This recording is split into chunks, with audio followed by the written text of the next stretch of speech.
গাজার ফিলিস্তিনিদের বিরুদ্ধে জাতিগত নিধন চালাচ্ছে ইসরায়েল।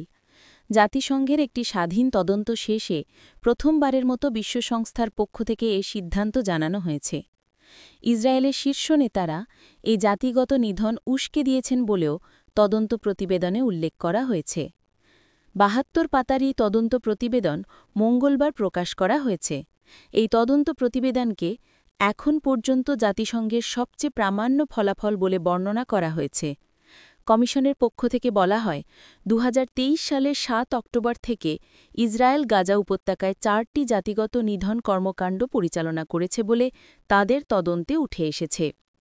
২০২৩ সালের ৭ অক্টোবর গাজার ফিলিস্তিনিদের সশস্ত্র সংগঠন হামাস ইসরায়েলে হামলা চালিয়ে প্রায় ১,২০০ ব্যক্তিকে হত্যা করে।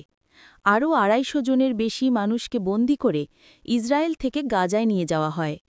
প্রতিশোধ নিতে ওই দিন থেকেই গাজায় নির্বিচার ও নৃশংস হামলা শুরু করে ইসরায়েল, যা এখনও চলছে।